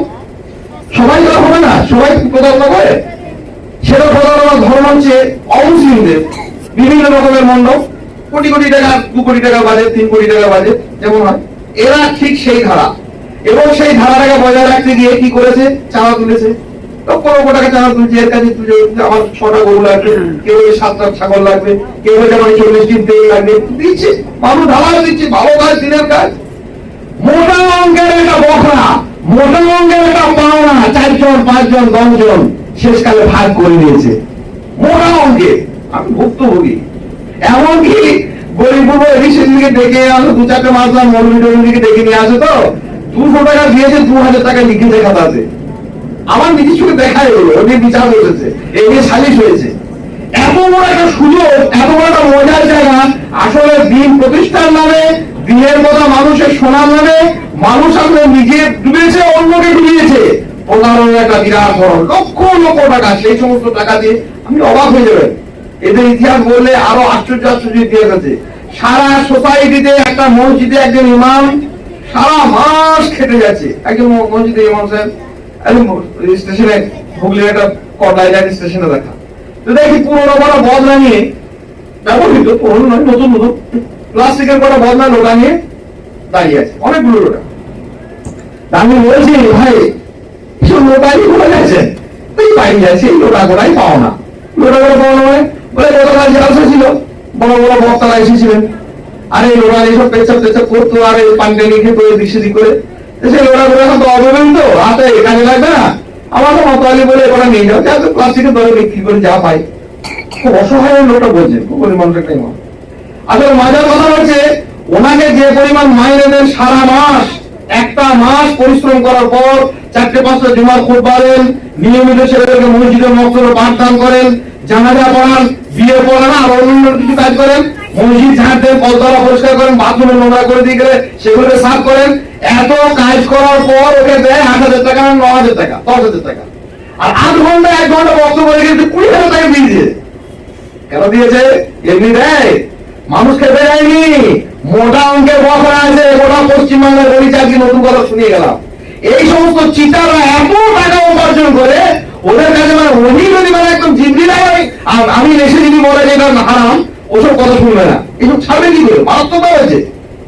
যেমন করে অন্যান্য মতাবলম্বীরা করে গেছে, এই সমস্ত মানুষেরাও করে গেছে। দিনের নামে, মানুষের নামে বছরে একটা গায়ে জালসা না দিলে মানাইলো, মানুষ ভালো কথা শুনবে কি করে? মানুষকে ভালো কথা শোনানোর নাম করে নিজের দুনিয়া গোছানোর এই প্রতারণা দাওয়াতের নামে নিরন্তর চলেছে। আমি বলতে চেয়েছি যে কথাটা, সেটা হচ্ছে এই প্রতারণার শিকার হবো না, কাউকে প্রতারিত করব না। যুগে যুগে যারা মানুষকে প্রতারণা করেছে আল্লাহ সুবহানাহু ওয়া তাআলা, আমরা বেঁচে রয়েছি এত প্রতারণার পরেও আমরা বেঁচে রয়েছি না, এটা আল্লাহ নিহাত দয়া। আর নবী সাল্লাল্লাহু আলাইহি ওয়াসাল্লাম আমাদের জন্য দোয়া করেছিলেন খুব বেশি করে করে, যে আল্লাহ আমার উম্মতকে এই বিকৃত আকৃতি দিও না। মানে অন্যান্য যুগের কওমরা যখন এই ধরনের অন্যায়গুলো করতো, আল্লাহ সুবহানাহু ওয়া তাআলা কাউকে শুকর করে দিয়েছিলেন, কাউকে বান্দর করে দিয়েছিলেন। নবী সাল্লাল্লাহু আলাইহি ওয়াসাল্লাম এইগুলো ঘটনাগুলো জানতেন, তাকে জানানো হয়েছে। তিনি বলতেন, দোয়া করতেন যে আল্লাহ আমার উম্মতকে তুমি এই বিকৃত করে দিও, ওরা বড় কষ্ট কর। আর কি বল না, আল্লাহ আমার উম্মতকে তুমি সমূলে ধ্বংস করে দিও না। সমূলে ধ্বংস করে দিলে তারা তওবা করার সুযোগ পাবে না, তারা ইখলাস মানে ইস্তেগফার করার সুযোগ পাবে না। তা শেষ পর্যন্ত, মৃত্যু পর্যন্ত তাদেরকে সবাইকে কাউকে না কাউকে রেখো, হ্যাঁ, এবং তাদেরকে তওবা করা, ইস্তেগফার করার সুযোগ দিও। একবার যদি একসঙ্গে সব মরে যায় তাহলে কি হবে? অনেক মানুষ থাকবে, তারা তওবা করার সুযোগ পাবে না। এই রাসূল সাল্লাল্লাহু আলাইহি ওয়াসাল্লাম দোয়া করেছিলেন, আল্লাহ নেহাত দয়ায় আমরা বেঁচে রয়েছি, নইলে এসব প্রতারণা যা চলছে একটার পর একটা মানুষকে, বিশেষ করে যুব সম্প্রদায়কে তো সব থেকে বেশি, কারণ এদেরকে প্রতারণা করার সুযোগটা বেশি। এদের রক্তটা তাপের দিতে উত্তপ্ত, এরা অনেকটা বেশি কর্মক্ষম, খুব আবেগপ্রবণ, কোন জিনিসকে নিতে পারলে খুব তারা মানে দ্রুত গতিতে সেটাকে বাস্তবায়ন করতে পারে। বিভিন্ন ভাবে এদেরকে প্রতারণা করেছে, এবং এই প্রতারণাগুলো এমন এমন জায়গাগুলোতে করেছে যেগুলো পূর্বযুগে যে সমস্ত ঘটনাগুলো ঘটেছে সেই সমস্ত জাতিগুলোকে আল্লাহ সুবহানাহু ওয়া তাআলা সমূলে ধ্বংস করে দিয়েছেন, পৃথিবীতে উৎখাত করে দিয়েছেন। নূহ আলাইহিস সালামের কওমের কথা বললাম, একটা কওম ছিল, আমরা প্রতারিত হই। সে কওমের নাম ছিল হুদ, কওমে আদ। তাদের উপর যে নবী এসেছিলেন তার নাম ছিল হুদ আলাইহিস সালাম। এসে তাদেরকে নিষেধ করলেন, এসব করো না। কি করতো জানেন? বড় বড় শুধু বিল্ডিং বানাতো। আপনাদের মনে হতে পারে যে বিল্ডিং বানানোটা খুব অপরাধ নাকি? হ্যাঁ, অপরাধ তো বটেই। কখন অপরাধ? মানুষ ঘর তৈরি করে মানুষ কিসের জন্য? বসবাসের জন্য। ওরা বিল্ডিং নির্মাণ করতো, টাওয়ার তৈরি করতো, স্তম্ভ তৈরি করতো, গম্বুজ নির্মাণ করতো নিজেদের অদ্ভুত প্রকাশের জন্য। আমাদের করে যাচ্ছে মানুষ, না না, দিনের নামে হোক, দুনিয়ার নামে হোক, মানুষ বাঁচতে গেলে এসব প্রতারণার শিকার হয়েছে। জীবনযাপন করতে গেলে ঘর বাড়ি দরকার হয় না? ঘর বাড়ি দরকার করা হয়, একটা হয়, দুটো হয়, তিনটে। নবী সাল্লাল্লাহু আলাইহি ওয়াসাল্লাম বলেছেন, তোমার একটা ঘর থাকবে, দুটো ঘর থাকবে, তিনটে ঘর থাকবে, একাধিক ঘর যখন হবে, শয়তানের আড্ডাখানা হবে। পৃথিবীতে যত বেশি বেশি বাড়ির নির্মাণ বিল্ডিং করে গেছে, ভাড়াও দেয় না, ভালো কাজে ব্যবহার করে না, ভাড়া দেওয়ার নাম করে অনুষ্ঠান মহল করেছে, মদের আখড়া বসে আমার তৈরি মুমিনের তৈরি ঘরে হাজার রকমের বেহায়া করা অশ্লীলতা সেখানে জাপিত হয়। এখানে একটা বাড়ি ওখানে বাড়ি ছেলেরা গিয়ে 4-5 জন লোক মিলে মদ মাতালের লোকদের সেখানে আখড়া তৈরি করে। আর লক্ষ লক্ষ বিল্ডিং নির্মাণে লক্ষ লক্ষ কোটি কোটি টাকা সমাজে দিয়ে পৃথিবীর, আর লক্ষ লক্ষ শ্রমিকের কাজ, শ্রমিকের সময়, তাদের জীবন বিসর্জন দেওয়ার সময়কে ব্যয় করেছিল কারা? কওমে আদ। আল্লাহ সুবহানাহু ওয়া তাআলা ধূলিসাৎ করে দিয়েছেন। সাবাদানি ওয়া সামানিয়াত আইয়াম, 7 রাত 8 দিন মুষলধারায় তাদের উপর ঝঞ্ঝা বায়ু আর বৃষ্টি দিয়ে আল্লাহ তাদেরকে নিশ্চিন্ন করে মাটির সঙ্গে লেবেল হয়ে গিয়েছিল। এই কাজ যেন কেউ না করে। প্রতারণার শিকার হয়ে আপনাকে প্রতারিত করছে যে না না বিল্ডিং ইসলামের সৌন্দর্য আছে, বড় বিল্ডিং, নিজেদের সমস্ত দুনিয়া এবং আখিরাত বরবাদ হয়ে গেল। কোরআন সুন্নাহর চর্চা নেই, দ্বীনের চর্চা নেই, দিনী কোনো সমাবেশ নেই, দিনের নামে মানুষকে দাওয়াত নেই, কি আছে? স্ট্যাটাস তৈরি হয়েছিল। কওমে আদের একটা স্ট্যাটাস ছিল, জীবন ধারণের একটা মানদণ্ড ছিল, বড় বিল্ডিং, এছাড়া বাঁচা যায় না। তাদের পরে একটা বলা হলো মোট 6টা জাতি কথা পবিত্র কোরআনে উল্লেখ করেছে। এই প্রতারণা মার্কা লোক, ধাপ্পাবাজ, তাদের বলে একটা বলা হলো, তাদের নাম হচ্ছে কওমে সামূদ। এরা ছিল শিল্প সংস্কৃতির লোক, এরা ছোট কাপড় না। শিল্প সংস্কৃতি মানে আমাদের সমাজে যেমন রয়েছে একটা ন্যাংরা মূর্তিকে, নোংরা একটা মূর্তিকে পাথরে তৈরি করে টাঙিয়ে রেখেছে, তার নাম হচ্ছে ভাস্কর্য, তার নাম হচ্ছে ললিত কলা, তার নাম হচ্ছে ফাইন আর্ট, তার নাম হচ্ছে চিত্রশিল্প। এর নাম মানুষের শুধু ভালো লাগে, সংস্কৃতি। ছোট ছোট আমাদের মুসলমানদের মধ্যে তার হারাম হয়েছে খুব। বিভিন্ন একাডেমি গুলো, বিশেষ করে একাডেমির লোকরা আবার রয়েছে, দেখে যাবে নাকি তার ঠিক নেই। হ্যাঁ, বিভিন্ন শিক্ষা প্রতিষ্ঠানের নাম করে ছোট ছোট মেয়েগুলোকে নাম করে বড় বড় ছোট বড় নানা রকমের ছেলে আর মেয়েগুলো হাঁটুর ওপরে প্যান্টুল পরিয়ে নানা রকম হাত পা তোলা নাচা কোদা করছে। কি করছে? আমাদের একটু সাংস্কৃতিক অনুষ্ঠান দিচ্ছে। কাদের? কওমে সামূদের ধাপ্পাবাজি। ওয়া সামূদ আল্লাযীনা জাবু সাখরা বিল ওয়াদ। আল্লাহ বলেন আলাম তারা কাইফা ফাআলা রাব্বুকা বিআদ ইরাম যাতিল ইমাদ আল্লাতী লাম ইখলাক মিথলুহা ফিল বিলাদ ওয়া সামূদ আল্লাযীনা জাবু সাখরা বিল ওয়াদ। পাথরের গায়ে কেটে কেটে কেটে কেটে অঙ্কন শিল্প, কি সুন্দর সুন্দর শিল্প আর সৌন্দর্য আর ভাস্কর্যের এক নতুন রূপ। মানুষ দেখে অবাক হয়ে, আহা দারুণ কাজ করছে তো। লক্ষ লক্ষ মানুষ না খেতে পেয়ে মরে যাচ্ছে, অশ্লীলতা ব্যভিচার একটা সমাজ দীর্ঘ হয়ে যাচ্ছে, কোনো খবর নেই। ওরা যেমন নিজেদেরকে শিল্প এবং সংস্কৃতির মনোভাবাপন্ন বলে প্রকাশ করেছিল, নিকৃষ্টতার সেই জায়গায় তারা পৌঁছে গিয়েছিল। সামূদ আলাইহিস সালাম এলেন, বললেন এসব কি করছো? সাংঘাতিক অপরাধ। অপরাধ, তোমাকে একটা কথা বলবো, তুমি পারবে? বলে কি? আমাদের সমাজের লোকেরা বলে না, কোন ভালো কথা যখন বলতে যাওয়া হয়, তোমার তোমার মানুষের দিকে একটা ডাক্তার বেরোচ্ছে, ডাক্তার করো দেখি, এটা বিরাট শিল্পের কাজ, শিল্প করো দেখি, একটা ছিল অমুক করো দেখি, তমুক করো দেখি। একটা অভাবনীয় জিনিস, যা আমার কাজ নয় তা আমার মনে চাপিয়ে দিচ্ছে, যারা সম্ভব নয় সেটাকে আমাকে বলছে। ওই সালেহ আলাইহিস সালামকে বলছে ওই পাথরের ভিতর থেকে উঠ বের করে এনে দেখান দেখি দেখি। তো সালেহ আলাইহিস সালাম তাই করলেন, আল্লাহ করালেন, সে উঠকেও ওরা হত্যা করলো। আল্লাহ বললেন আর নয়। এইবারে ওদের উপরে একটা গগন বিদায়ের চিৎকার, গগন বিদায়ের একটা আওয়াজ আসমান থেকে এলো। আর ওই যে পাথরের উপর শিল্প আর ভাস্কর্য আর ওই সংস্কৃতির তারা জন্ম নিয়েছিল, সেই পাথরের চাপা পড়ে মরে গেল। কেমন করে মরেছিল জানেন? পরবর্তীকালে ভাস্কর্য যারা জীবাশ্ম বিশেষজ্ঞ, ফসিল নিয়ে যারা চর্চা করেন, তারা সেখানে গিয়ে সব মাটি খুঁড়ে দেখে এসছেন, 2 পাথরের নিচে এমন ভাবে মরে গেছে মানুষ, কোন মায়ের বুকে দুধ পান করছিল যে শিশুটা, ওই বুক থেকে মুখটা সরানোর সময় পায় নাই, ওই রকম হয়েছে পৃথিবীতে। আল্লাহ ওদেরকে আর পৃথিবীতে রাখেননি। কিসের জন্য? সংস্কৃতির নাম করে প্রতারণা, শিল্পের নামে প্রতারণা, সভ্যতার নামে প্রতারণা। চিত্রশিল্পের বিরাট একটা কি হবে, অনুষ্ঠান হবে, বড় একটা হল করা হলো সরকার থেকে, ফরাক্কার বাঁধ ভেঙে মানুষ ডুবে গায়ের পর যা মরে শেষ হয়ে গেল। আর ওদিকে কি হচ্ছে? ওই আমাদের সিনেমা ফেস্টিভ্যাল অনুষ্ঠান হচ্ছে। ডাহা প্রতারণা ছাড়া এর নাম কি হতে পারে? সংস্কৃতির নামে, শিল্পের নামে আমাদের দেশে অনেক লোক আছে, বাড়িতে রং করেই যাচ্ছে। লোকটা খুব একটু মানে কি বলবো, সংস্কৃতিক লোক তো, দীর্ঘদিন অধ্যাপনা করেছেন, আর ঘরের ডিজাইনের পর ডিজাইনের শেষ নাই। সংস্কৃতি আর শিল্প আর সভ্যতা। আর মাঝে মাঝে আমি টুরে যাই, ভাইজাগ যাই, অমুক জায়গায় যাই, অমুক জায়গায় তমুক জায়গায় যাই, মানুষ পাশের বাড়ির লোকটা কোকি কোকি মরে যাচ্ছে, এর নাম শিল্প, এর নাম সংস্কৃতি, এর নাম সভ্যতা। আসলে এইটার নামে মানুষকে প্রভাবিত করেছে শয়তান, তুমি শিল্পী, তুমি ভালো বলে এসব কাজ করো। সুন্দর সুন্দর রং আর ঝকঝকে ঘর আর দামি দামি জামা কাপড়, মূল্যবান মূল্যবান জুতো, এই তোমার সংস্কৃতির রূপরেখা। তোমার পাশের বাড়ির লোক না খেতে মরে যায়, ফরাক্কার বাম ভেঙে লোক মরে যায়, উচ্ছন্নে চলে যায়। তোমার রাজ্যে বড় বড় কি হবে, সিনেমা ফেস্টিভ্যাল হবে, আর সাংস্কৃতিক অনুষ্ঠান হবে, আর ছোট ছোট বড় বড় মেয়েরা সব উলঙ্গ অর্ধনগ্ন হয়ে নাচবে গাইবে। এর নাম হবে তোমার সভ্যতা, এর নাম সংস্কৃতি। একটা গোটা জাতিকে আল্লাহ পাক রব্বুল আলামিন পৃথিবী থেকে ধূলিসাৎ করতেন, নিশ্চিত করে দিয়েছেন এই সামুদ জাতিকে। শুধুমাত্র সংস্কৃতির নামে তারা নোংরামো আর জঘন্য কাজ করেছিল। আর একটি জাতি কি করেছিল, তাদের নাম কওমে লূত। লূত আলাইহিস সালামের কওম। লূত আলাইহিস সালাম বললেন, ও তোমরা যা করছো এই পৃথিবীর ইতিহাসে এই কথা কেউ আর জানতো না। আল্লাহ সৃষ্টি করেছেন মানুষকে নারী পুরুষ করে, তা নারীর প্রতি পুরুষের আকর্ষণ থাকবে, পুরুষের প্রতি নারীর আকর্ষণ থাকবে। তোমরা একে অন্যের সঙ্গে মিলিত হবে, স্বাভাবিক নিয়মে বৈবাহিক জীবনযাপন করবে, তোমাদের সন্তান হবে, এইসব ভালো ভালো কথা বললেন। তো তোমরা এইসব কি কাজ করছো, পুরুষে পুরুষে নারীতে নারীতে, নাউযুবিল্লাহ, এই সমকামিতা এইসব কাজ করে। এই জঘন্য অপরাধের কথা যখন লূত আলাইহিস সালাম ওদেরকে বলছে, খুব মনে রাখবেন, তখন ওরা কি বলেছিল জানেন?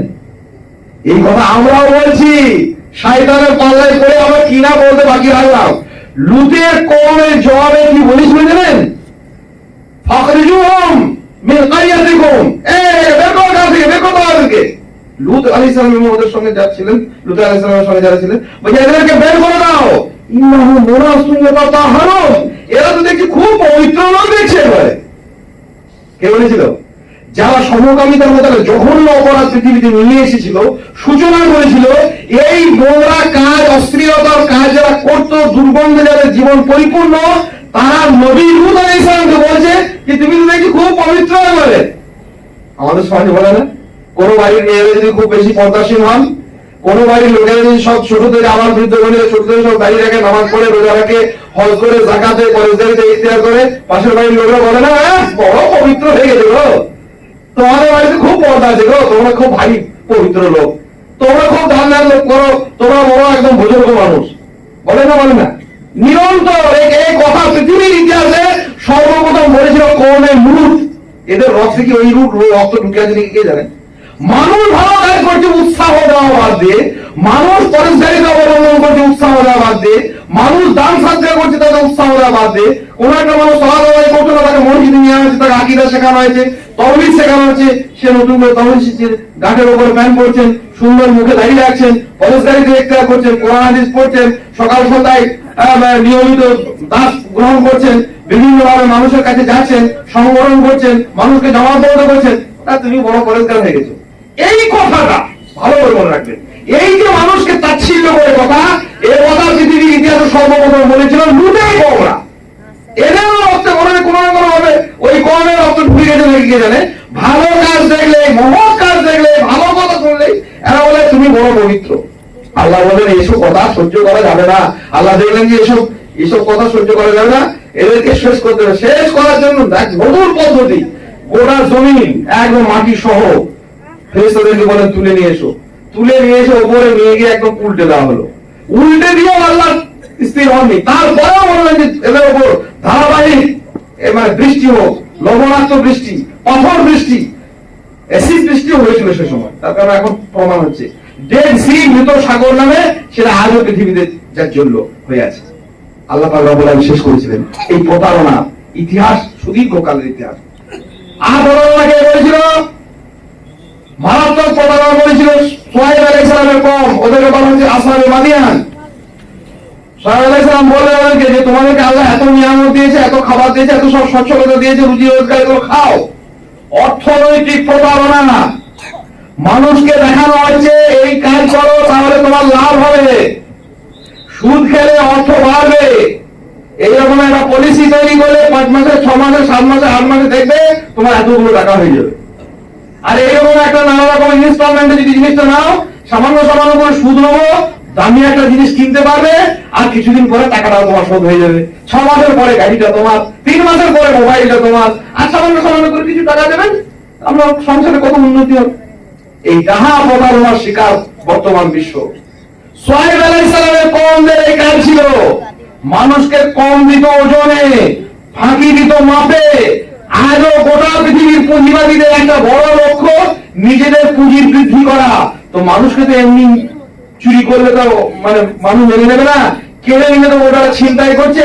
এই ডাকাতি না করতে পেরে, ছিনতাই না করতে পেরে মানুষের কাছে প্রতারণা নিয়েছে। পৃথিবীতে অর্থনৈতিক প্রতারণার সর্বোচ্চ যেটা শর্ত, তার নাম হচ্ছে সুদ, সর্বোচ্চ অর্থনৈতিক ব্যবস্থাপনা। আসলে মানুষকে বড়লোক করার জন্য নয়। ওর মানুষ হাজারো রয়েছে। শ্রীলঙ্কা নামে একটা দেশ কিছুদিন আগে দেউলিয়া হয়ে গেল শুধু সুদের কারবারে। পৃথিবীর বহু মানুষ সুদ হয়েছে। আল্লাহ সুবহানাহু ওয়া তাআলা ভাগ্যের তাকদীরের মালিক। এরা মালিক মানি যে কাকে লটারিও লাগে। একটা পরিসংখ্যান বলছে আমাদের সাথে বীরভূম আমাদের 4-5 জেলাগুলোর মধ্যে লটারিতে সব থেকে এগিয়ে আছে। গত কয়েকদিন আগে একটা রিপোর্ট বলছে। আর আমি দেখতেও পাই আমাদের ইলাম বাজার, বোলপুর, বিভিন্ন জায়গাতে। আমাদের এলাকাতে তো একটা লটারির দোকান ছিল, সেই দোকানটা বন্ধ হয়েছে কোনো আলহামদুলিল্লাহ। সেই দোকানের নাম রেখেছিল মদিনা লটারি সেন্টার। আমি বলছি ভাই দাঁড়ায় ওখানে মাঝে মাঝে বাস ধরি, কিছুদিন পর দেখি হঠাৎ করে দোকানের সাইনবোর্ডটা মদিনা লটারি সেন্টার। আসসালামু আলাইকুম। ওয়ালাইকুম আসসালাম। ভাই বাড়িতে যেতে হবে। আমি বাড়িতে যেতে হবে মানে ও মনে থেকে আদায় করতে এসেছে, কাঁধে ঝোলা নিয়ে। আমি ভাই আদায় করতে আসিনি, আমি আপনার দোকানের নামটা শুনে ভালো লাগলো তাই এলাম। বলছি হ্যাঁ আমার আবা দিয়ে দেওয়া, আবার নামাজ বলতো তো আগে, মানে মনে লাগে হ্যাঁ নামাজ কিছুদিন বলতো। আমার আবা বলে নবী সহ বল করতে হবে এই জন্য দিচ্ছে। হ্যাঁ মদিনা লটারি সেন্টার। যে ওকে বললাম 2-4টে কথা। আরো একদিন নিয়ে গেলাম, কিছুদিন পরে বলা হলো আলহামদুলিল্লাহ সে দোকানটা বন্ধ করেছে। কিন্তু প্রচুর পরিমাণে একেবারে অলি গলি আর আমাদের মুসলিম ভাইরা বিভিন্ন ভাবে, বিশেষ করে বিভিন্ন শ্রমনির্ভর মানুষরা, এদের কানে প্রতারণা কি করা হয়েছে? লটারিকে তোমার ভাগ্য পরিবর্তন হবে। তাকদীরের মালিক আল্লাহ। সৃষ্টির 50,000 বছর আগে লেখা আছে কি হবে আর কি হবে না, কতটা খাবে না, রিজিকের মালিক কে? আল্লাহ। আল্লাহ রাজ্জাক যু কুওয়াতিল মাতিন অফিস সামাই রিজকুকুম, আসমানে তোমাদের রুজি রয়েছে। রুজির ব্যাপারে যখন কথা এসেছে আল্লাহ আকাশের কথা তুলেছেন কেন জানেন? মাঝখানে কথা বলে দিই, খুব ভালো লাগবে। দেখবেন অনেক জায়গাতে পবিত্র কোরআনে আল্লাহ সুবহানাহু ওয়া তাআলা কথা বলছেন, শেষকালে একটা কথা বলছেন, যেমন তুলিজুল লাইলা ফিন নাহার, তুলিজুল নাহারা ফিল লাইল, তুখরিজুল হাইয়াতা মিনাল মাই, তুখরিজুল মাইয়াতা মিনাল হাই। জীবন মৃত্যু, আকাশ বাতাস, চন্দ্র সূর্য, রাত দিন বিবর্তন, এইসব কথা বলার পরে শেষকালে বলছেন ওয়া তারযুকু মান তাশাউ বিগাইরি হিসাব। আর আল্লাহ যাকে চান তাকে বেহিসাব রুজি দেন। এই জীবিকার কথার সঙ্গে আল্লাহ আকাশের কথা তুলেছেন। অফিস সামাই রিজকুকুম, আকাশে তোমাদের রুজি রয়েছে। প্রতারণার শিকার হবেন না ভাই।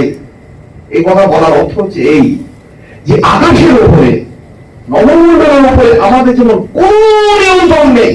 ভালো করে ইমান আনবেন। একবার ইমান নিয়ে আসবেন মনের মতো করে, আর কোনোদিন বিচ্যুত হবেন না ইনশাআল্লাহ। একবার ইমানটা ভালো করে আনবেন। কি ইমান? যে আকাশের উপরে যেমন কোন নিয়ন্ত্রণ নেই, কোন তারকার, কোন গ্রহের, কোন নক্ষত্রের, কোন সূর্যের। আপনি পৃথিবী সুস্থ যদি চেষ্টা করে, সূর্য যদি 5টা-15 মিনিট উদিত হবে, যে আমি 6টা-15 উদয় করাবো, ওকে ওঠাতে উঠতে দেবো না, সম্ভব নয়। চন্দ্র, সূর্য, নক্ষত্র, মহাকাশ, গ্যালাক্সি, ছায়াপথ, নিহারিকা, কোটি কোটি কোটি কোটি কোটি কোটি এই নক্ষত্রের যে জগৎ, আমাদের কোন নিয়ন্ত্রণ নেই, কিচ্ছু পারবেন না। তেমনি করে মানুষ যেন বুঝে নেই আপনার রুজিতে আপনার কোন নিয়ন্ত্রণ নেই। কি ইমান আনতে পারছেন তো? ইনশাআল্লাহ বলেন আপনার কোন নিয়ন্ত্রণ নেই। আপনার চেষ্টা আপনি করবেন। আল্লাহ সুবহানাহু ওয়া তাআলা চেষ্টা করতে বলেছেন, প্রচেষ্টা করবেন, আপনি খাবেন, আপনি এই করবেন ও করবেন। কিন্তু রিজিকের মালিক সম্পূর্ণ আল্লাহ সুবহানাহু ওয়া তাআলা পবিত্র কোরআনে স্পষ্ট করতেছেন। কি বলছেন? ফাম্মা ইনসানু ইযা মাবতালাহু রাব্বুহু ফাআকরামাহু ওয়া না'মা ফায়াকুলু রাব্বি আকরামান ওয়া আম্মা ইযা মাবতালাহু ফাকাদারা আলাইহি রিজকা ফায়াকুলু রাব্বি আহানান। আল্লাহ কখনো সেটা প্রসারিত করেন, কখনো সেটা সংকুচিত করেন, কাউকে বাড়িয়ে দেন, কাউকে কমিয়ে দেন, কাকে কখন বাড়াবেন, কাকে কখন কমাবেন, সম্পূর্ণ আল্লাহ সুবহানাহু ওয়া তাআলার নিয়ন্ত্রণে। এই জন্য আকাশের কথা বলে আল্লাহ মানুষের দৃষ্টিভঙ্গির ওইদিকে ঘোরাচ্ছে। দেখো আকাশে যেমন তোমাদের কোনো নিয়ন্ত্রণ নেই, তেমনি এই রিজিকে কোনো নিয়ন্ত্রণ নেই। আর এই শয়তান প্রতারিত করেছে তোমাদের ভাগ্য পরিবর্তন হতে পারে। মদিনা লেটারি ভান্ডার, মক্কা লটারি ভান্ডার, লটারি কেটে মানুষ ভাগ্য পরিবর্তন হচ্ছে। নাউযুবিল্লাহ। আসলে ইতিহাসের এই অর্থনৈতিক প্রতারণার শিকার হয়ে, অর্থনৈতিক অনাচারের বিধ্বস্ত একটা জাতি কোরআন পাঠ করুন। পবিত্র কোরআনে 6টা ধ্বংসপ্রাপ্ত জাতি কোরআন উল্লেখ করেছে। তার মধ্যে গুরুত্বপূর্ণ একটা ধ্বংসপ্রাপ্ত জাতি হচ্ছে সোহাইব আলাইহিস সালামের কওমে আসহাবে মাদিয়ান। তাদেরকে আল্লাহ পৃথিবী থেকে বিরক্ত করে দিয়েছিলেন, নিশ্চিহ্ন করেছিলেন শুধু এই অপরাধের কারণে। এত মারাত্মক ভাবে তারা অর্থনৈতিক অনাচারে বিধ্বস্ত করেছিল, পরস্পরকে যে ওজনে কম দিতে শুরু করলো, মাপে কম দিতে শুরু করলো। আমাদের সমাজে এই সোসাইটিতে তুমুল ভাবে তিনি ন্যায়নিষ্ঠ ভাইয়েরা ব্যবসা করতে পারছেন না। কোরআন সুন্নাহ অনুযায়ী ভালো লোকেরা ব্যবসা করতে খুব কষ্ট হচ্ছে তাদের। কষ্টটা কিসের জন্য? যে ওই চারপাশের ডুপ্লিসিটি এত বেড়ে গেছে যে ভালো মানুষগুলো কাজ করতে পারছে না। আমাদের সঙ্গে কাজ করতেন উত্তর চব্বিশ পরগনার ভাই, উনি বললেন যে ভাই এক কাজ করেন, আমার দোকান একদিন চল। গেলাম, দেখছি দোকানটা ভাই ভালোই চলছে, রড বালি সিমেন্ট এসবের দোকান। অনেক ভাই ব্যবসায়ী আছেন এই নগরের চত্বরে। তো কিছুদিন পর আমি বললাম ভাই ব্যবসাটা তো বন্ধ হয়ে যাচ্ছে, বন্ধই করে দিতে হবে, আমি পাচ্ছি না। কি হলো ভাই? বললে আমার পাশে একটা দোকান আছে, এই সমস্ত রড বালি এবং তমুক এসব সিমেন্ট আরো অন্যান্য কিছু পাথর টাথর নিয়ে আসি, যে দামে কিনি, আমি যে দামে কিনে নিয়ে আসি, যেমন তিনি ভাইটা বলছে, তার থেকে কম দামে আমার পাশের দোকানে বিক্রি করছে। আর তাই বলি হ্যাঁ, আপনি কি বললেন? আমি কি করবো? আমি গেলাম ওর কাছে একদিন, গিয়ে বললাম যে ভাই আমি কি করে এটা কোনো জায়গায় আনছেন? বলে আপনি যেখানে আনছেন আমিও সেখান থেকে আনি। তাহলে আমার থেকে কম দামে দিচ্ছেন কি করে? আমি যে দামে কিনে নিয়েছি তার থেকে কম দামে লোকসান করতে পারেন না? লোকসান করিনি। এটার নাম ব্যবসা। মাপে কম দেয়, 2 ফুট দিয়ে 3 ফুট বলে, 3 ফুট দিয়ে 4 ফুট বলে। ওই যে আমি কাস্টমারকে বলেছি যে ভাই আমার কাছে মাপটা দেখো, অন্য জায়গায় মাপটা দেখো, কাস্টমারও বলতে পারে। চুরির অভ্যাসে অভ্যস্ত হতে হতে এমন হয়ে গেছে, ওই খরিদ্দার এসে বলে ভাই আপনিও কম দেন, আমাকে রেটটা ঠিক রাখেন। প্রতারণার শিকার হবেন না, অর্থনৈতিক প্রতারণা এসে ফিরতে সমস্ত জায়গাতে। আমি আরো বহু ঘটনা আমার চাক্ষুষ দেখা আছে, সেসব কথা বললে আমার খুব আশ্চর্য লাগে। একটা মিষ্টি দোকানি সারা জীবন প্রতারণা করতো, এখনো করে। কি করতো জানেন? ওটা আমি গিয়ে যদি বললাম আমাকে একদিন বলছেন, আমি তো মিষ্টি কিনে আমার সাথে থাকতাম মুভিতে, তো আমি মিষ্টি রসগোল্লা কিনতে গেছি দিন, আমাকে বলছে ভাই এই দোকানে কিনুন না। ওই কেন? ওগুলো মিষ্টি কম দেবে, মিষ্টি কম দেবে, গোনা জিনিস কম দেবে কি করে? ভাই কম দেবে, আমি দেখাবো আপনাকে। একদিন ওইরকম বেশ পরিকল্পনা করে জামা প্যান্ট পরে বাইক নিয়ে তাড়াতাড়ি করে আমাকে বলে আলাদা থাকবেন, আমি শুধু দেখবেন দৃশ্য। তাড়াতাড়ি করে পরিচিত দোকান, ও পরিচিত খুব, আমাদের পরিচিত, বলে নাম ধরে দে এবং 50-60টা মতো রসগোল্লা দিয়ে তাড়াতাড়ি শ্বশুর হয়ে যাবো। বেগুনি রসগোল্লা আমার মাল সাথে এলো, বলে রসগোল্লা বলুন। ও 60টা বলেছে, ও দিয়েছে 51টা। বলে এটা সারা জীবন করে আসছে। বলে আমার যখন প্রথম বিয়ে হয় ভাই, তখন আমি শ্বশুর বাড়ি গেছি রসগোল্লা নিয়ে। তো আমার বউ বলছে বলে আগে রসগোল্লা এনেছো? তো ওই রকম করে কেন? একটা প্যাকেটে 48টা, একটা প্যাকেটে 37টা। আমি তো একদিন 60টা বলেছিলাম, আমি 40টা বলেছিলাম, 100 পিস রসগোল্লা। গুনে তাই আমি গুনে গুনে দেখলাম, আমি মনে করলাম। আমি যাক সে মহিলা খুব বুদ্ধি দিয়েছিলেন। আসলে কুটুম বাড়ি গিয়ে তো রসগোল্লা কেউ বলে না, আর যা বাড়িতে নিয়ে যাচ্ছেন সেও তো আর কোনোদিন বুঝবে না। ওই দোকানি যখন বুঝে নেয় যে এই লোকটা শ্বশুর হয়ে যাবে বা আত্মীয় হয়ে যাবে, তখনই কম দেবে, এমনি টাকা তো কম দেবে না। সারা জীবন করে যাচ্ছে বিভিন্ন জায়গাতে মাপে ওজনে। এইভাবে আল্লাহ সুবহানাহু ওয়া তাআলা পবিত্র কোরআনে তাদেরকে ধ্বংসপ্রাপ্ত জাতি বলে উল্লেখ করেছেন, শুআয়ব আলাইহিস সালাম কম। আর শেষ একটা জাতি প্রতারণা শেষ করেছে, যা দিয়ে তারা প্রতারণা করার চেষ্টা করেছিল মানুষকে, সেই প্রতারণাতে আল্লাহ সুবহানাহু ওয়া তাআলা তাদেরকে পৃথিবী থেকে বিদায় করেছেন। কওমে মুসা পানিতে ডুবিয়ে মেরেছেন আল্লাহ পাক রব্বুল আলামিন। অনেক প্রতারণার মধ্যে তাদের প্রতারণা ছিল জাঁকজমক, ঠাটবাট, বাহ্যিক অঙ্গসজ্জা, সাজসজ্জার চাকচিকন, নিজেদের ভিতরে দুর্গন্ধকে, নিজেদের পাপাচারকে, ভ্রষ্টতাকে ঢাকার জন্য ফেরাউন যখন বেরোতো কোনো জায়গাতে চাকজমক, এত পাপ করে না ভিতরে, সব দুর্গন্ধ খাওয়া দখল করছে। তো সোনা দানা বড় অলঙ্কার, এত অভুক্ত তাদের ছিল, সাজসজ্জার আড়ালে তাদের ভিতরে বিরাজ করতে এক জঘন্য বর্বরতা, মানুষের অত্যাচারের শেষ কাহিনী তাদের ভিতরে লুকিয়ে থাকতো।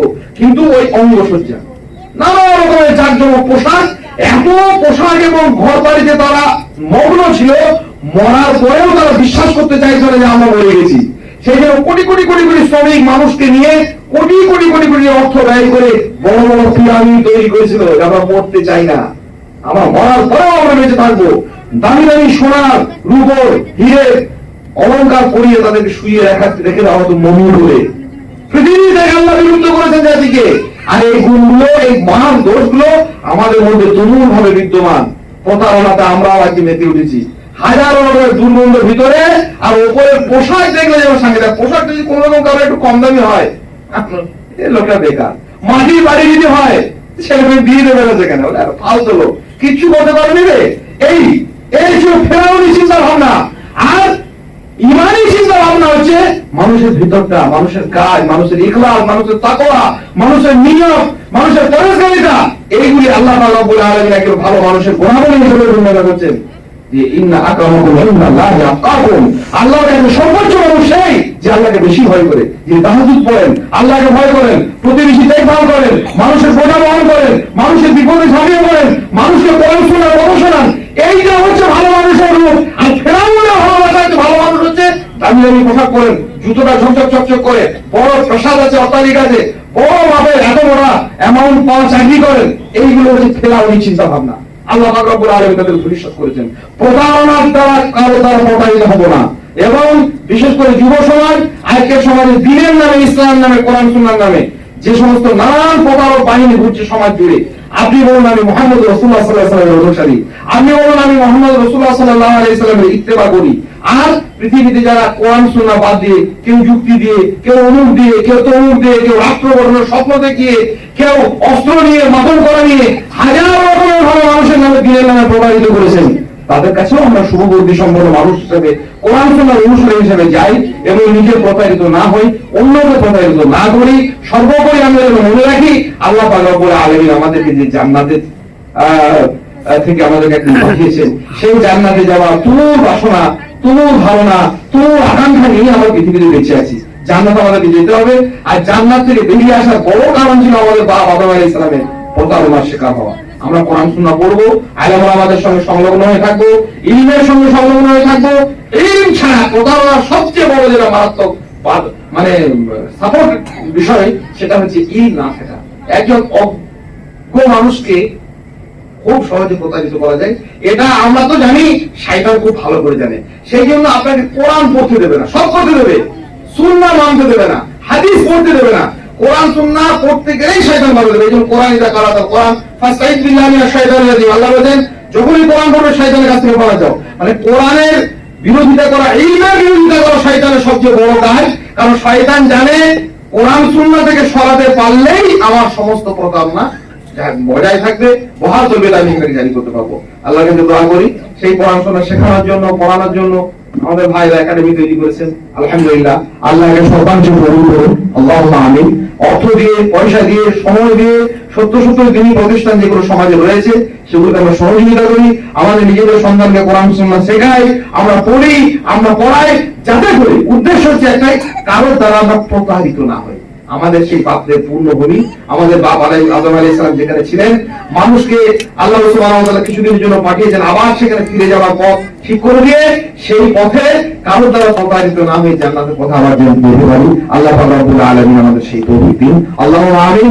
এবং তার রসদ, তার মূলধন সংগ্রহের জন্য নিরন্তর আমরা কোরআন সুন্নাহ চর্চা করি, পড়ি, দ্বীনি প্রতিষ্ঠান তৈরি করি, যেগুলো তৈরি হয়ে রয়েছে সেগুলো সহযোগিতা করি। তাআওয়ানু আলাল বিররি ওয়াত তাকওয়া ওয়া লা তাআওয়ানু আলাল ইসমি ওয়াল উদওয়ান, ভালো কাজে সহযোগিতা করা, নেকির কাজে সহযোগিতা করা এবং মন্দ কাজে বিরোধিতা করা, সহযোগিতা না করা, এটি মুমিনের একটা বড় রকমের চূড়ান্ত পর্যায়ের একটা অধ্যায়।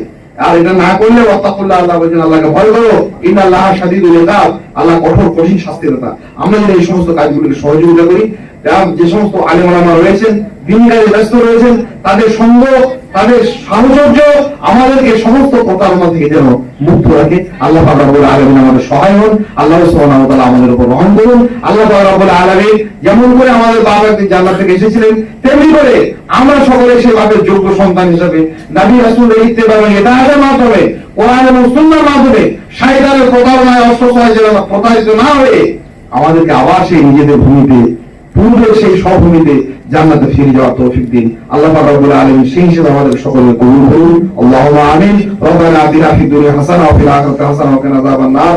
রব্বানা যালামনা আনফুসানা ওয়া ইল্লাম তাগফির লানা وترحمنا لنكونن من الخاسرين اللهم إنا نسألك الهدى والتقى والعفاف والغنى اللهم إنا نسألك العافية في الدنيا والآخرة اللهم إنا نسألك العافية في الدنيا والآخرة أستغفر الله لي ولكم ولسائر المسلمين فاستغفروه إنه هو الغفور الرحيم.